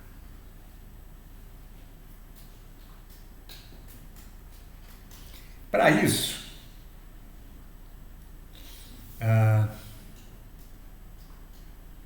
eu vou pegar eu vou chegar a uma conclusão para fazer a letra C. Eu não sei se a gente vai ter tempo, mas eu vou começar. O que eu vou ensinar para vocês aqui é o gráfico da função do primeiro grau.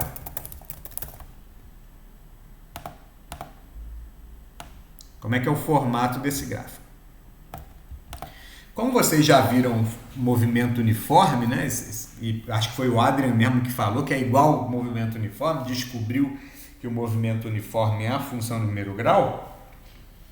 Vocês já devem ter feito questão de gráfico, então vocês já sabem, imaginam como é que é o formato do gráfico de uma função do primeiro grau.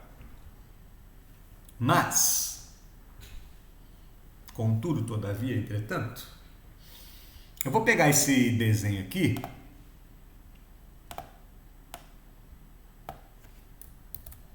para mostrar para vocês que esse desenho, pulando 0,1, 0,1, 0,1, 0,1, ele poderia ter sido interpretado de outra forma. Ao invés de ter sido interpretado aqui em uma dimensão, ele poderia ter sido interpretado em duas dimensões. Ele poderia ter sido interpretado assim. Ou assim não. Assim. Vamos botar aqui uma linha azul para ficar igual. Ao invés de eu colocar tudo numa única linha, eu poderia fazer um cruzamento do número de funcionários, aqui no caso o X, né? E as despesas.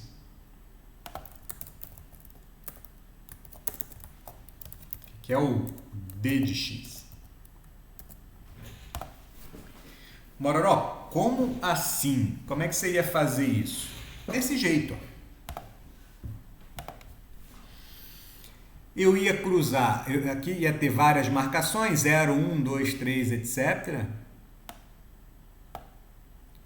Claro que meu desenho vai ficar todo fora de escala, mas eu poderia, se a gente tivesse um pouquinho mais de tempo, eu faria no GeoGebra aqui para nós, mas eu não vou fazer não.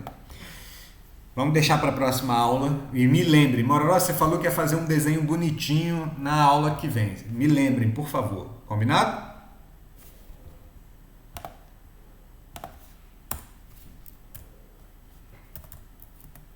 Me lembrem, por favor.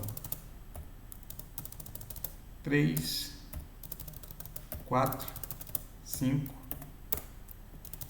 6 e segue, tá? Vai lá para frente. É esse mesmo desenho.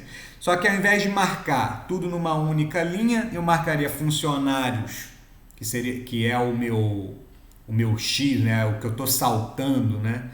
O número de saltos que eu estou fazendo, né? Que na verdade aqui no nosso primeiro desenho está na parte de baixo, eu marcaria ele na horizontal e na vertical eu marcaria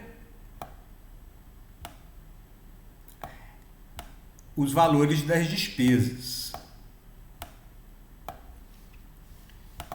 Aí aqui no caso eu teria 20, aqui 20,1, 20,2, 20,3, 20,4.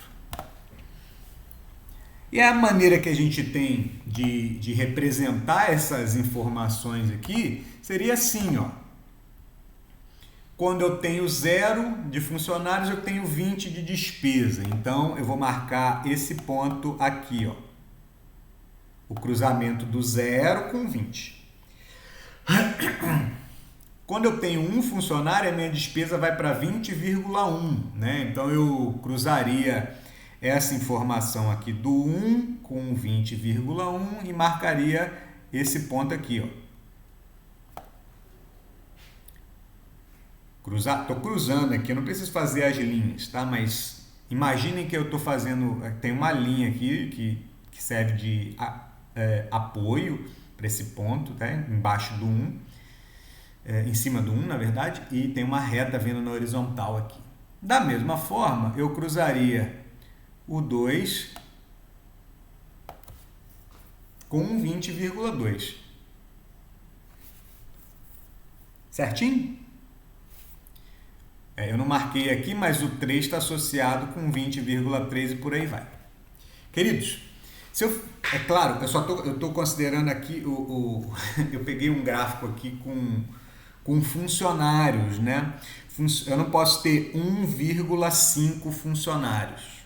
Mas suponha que eu tivesse feito o gráfico anterior da temperatura do forno. Vocês lembram? Se eu estivesse trabalhando com um gráfico da temperatura do forno, eu poderia assumir valores entre 1 e 2. Se eu pudesse marcar bolinhas aqui, então, entre o 0 e o 1, entre o 1 e o 2, qual seria o formato que esses pontos teriam quando eu ligasse todos eles?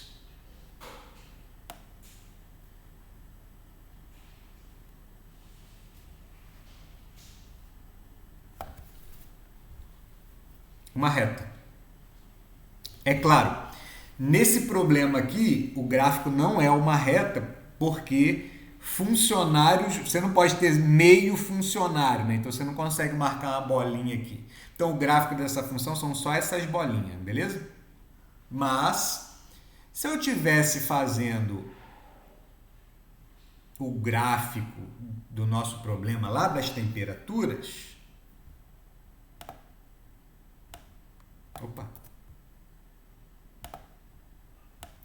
o gráfico seria uma reta redondinha. Ah, pô, Adriano. Me respeita, cara. Chatão, mané.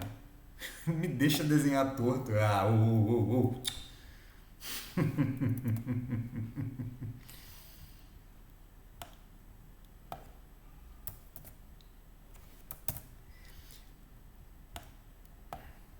Ó, os patrocinadores querendo mandar a gente embora aí.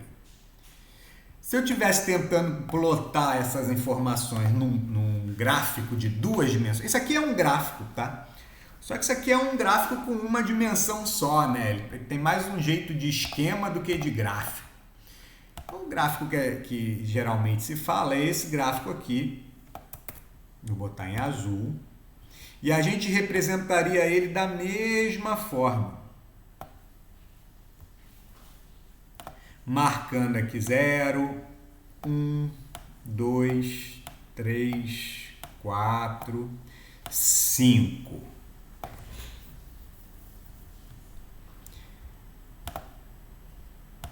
Então aqui é o 0, o 1, o 2, o 3,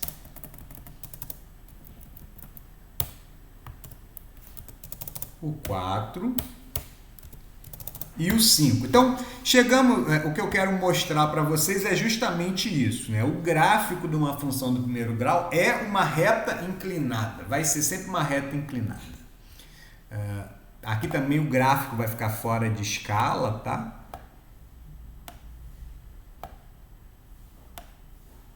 Na próxima aula eu mostro para vocês, a Amanda falou que vai me lembrar, então eu vou fazer esses gráficos em escala. E por aí vai. E aqui eu vou marcar os valores: 20, 60, 100, 140, 180, 220. E como é que eu construiria o gráfico? Marcaria essas informações aqui nesse gráfico de 2 dimensões, né? Aqui seria o tempo em minutos e aqui seria a temperatura em graus Celsius, né? Eu vou marcar o 0 cruzado com 20, que vai sair exatamente daqui. Vou marcar o 1 com 60, quando eu fizer o cruzamento vai dar aqui nessa localização mais ou menos. Faz uma forcinha. Aí vai falar, tá torto. O 140 com 3, o 180 com 4 e de novo. Lembra do problema do forno? Ele não vai até 220, né? Era um forno que só ia até 200. Mas se fosse um problema teórico, eu marcaria esse ponto aqui e, diferentemente desse gráfico aqui que eu fiz as bolinhas em vermelho, vamos dizer que as bolinhas aqui que valem, tá? A cor vermelha equivale. Aqui o gráfico também seria uma reta.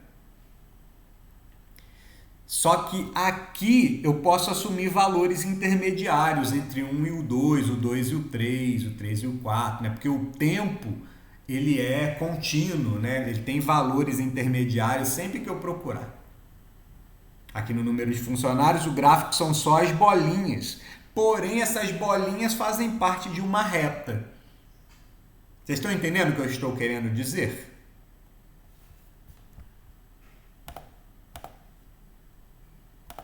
Sete minutos.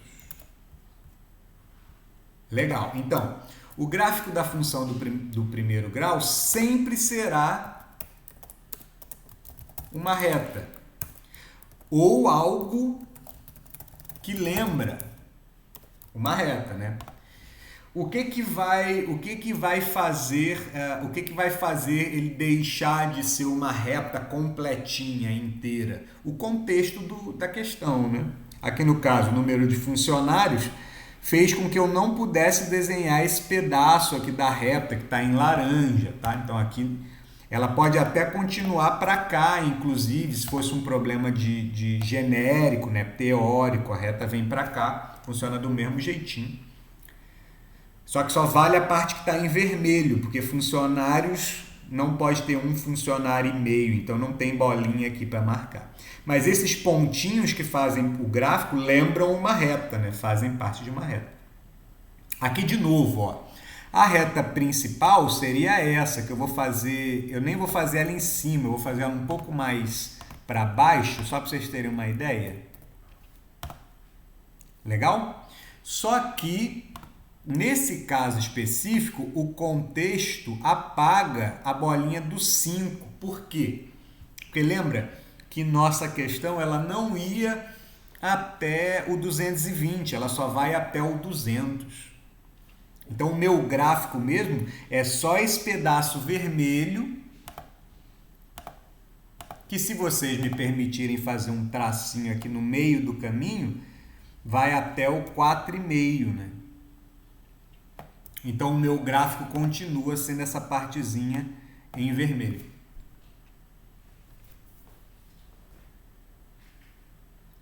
Tudo bem, pessoal? É assim que se assim é a ideia do gráfico da função do primeiro grau, que é uma reta.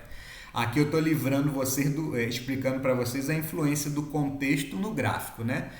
O gráfico sempre vai ser uma reta, um negócio que lembra uma reta, só que o contexto vai modificar isso, né? Vai apagar pedaços dessa reta. Então, no caso aqui, no forno, o gráfico só ia do 0 até o 4,5. Vocês lembram, né? Porque o forno só ia até 200 graus, né? Então não tinha como passar de 4,5. Tudo bem, gente? Legal. Então, eu vou resolver essa questão aqui agora, que é a letra C. Que é a letra C da última questão. Eu acho que faltam uns 3 minutos, eu acho que dá para fazer.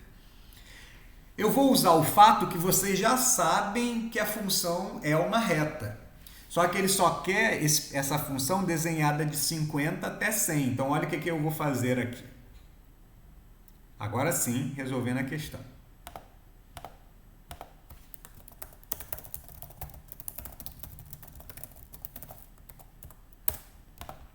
Letra C. Eu tenho esses dados aqui, eu tenho a fórmula aqui, que eu vou até copiar para facilitar a minha vida.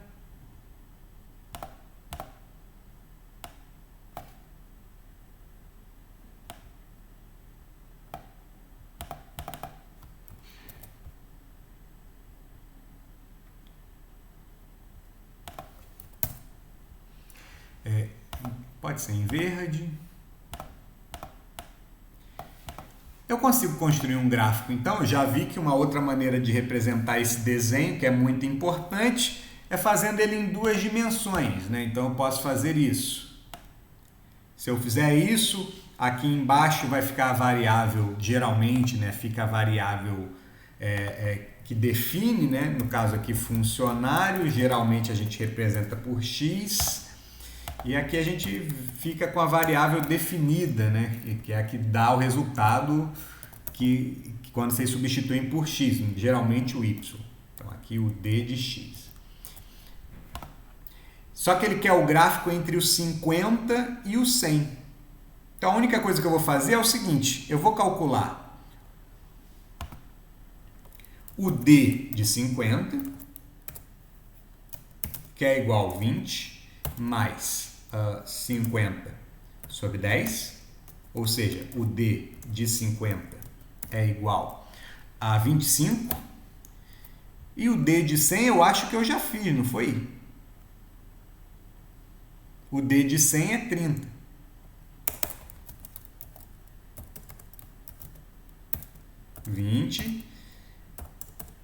Vai lá, antes de ser mandado embora, 100 igual a 30, d de 100 é igual a 30. Então eu sei que quando eu for montar meu gráfico, quando eu pegar o valor 50, eu vou cruzar esse valor com um 25.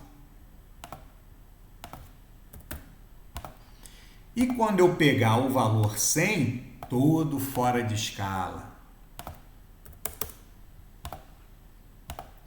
esse valor vai bater no 30. Não! Fui expulso. Vou terminar a gravação aqui para vocês verem, tá? A aula acabou, mas eu vou comentar lá no WhatsApp. Eu sei, então, que esses pontos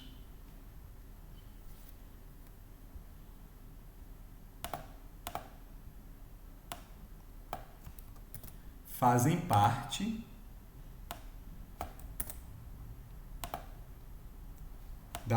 do gráfico da minha função, cruzamento do 50 com 25 e do 100 com 30. O gráfico aqui não vai ser uma reta, mas vai ser um negócio que lembra uma reta, porque só vão valer os pontos que estão acima dos inteiros, né? 51, etc, etc, etc. Aí, para você mostrar que você só está pegando os pontinhos vermelhos, aí você coloca aqui, esse aqui foi no 99.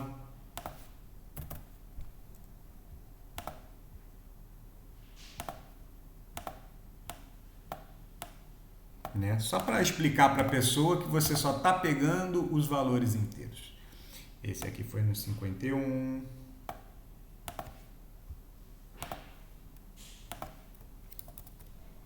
Mas você sabe que é uma reta. Aí você coloca aqui umas reticências só para você mostrar para a pessoa que sabe o que está fazendo. Beleza? É isso, gente. Espero que vocês tenham entendido. Na aula que vem, a gente vai ver como extrair o valor fixo e o tamanho do salto do gráfico, e a gente vai dar nomes oficiais para esse valor fixo e para o tamanho do salto. Espero que vocês tenham gostado da aula. Fiquem bem e até semana que vem. Até mais. Valeu!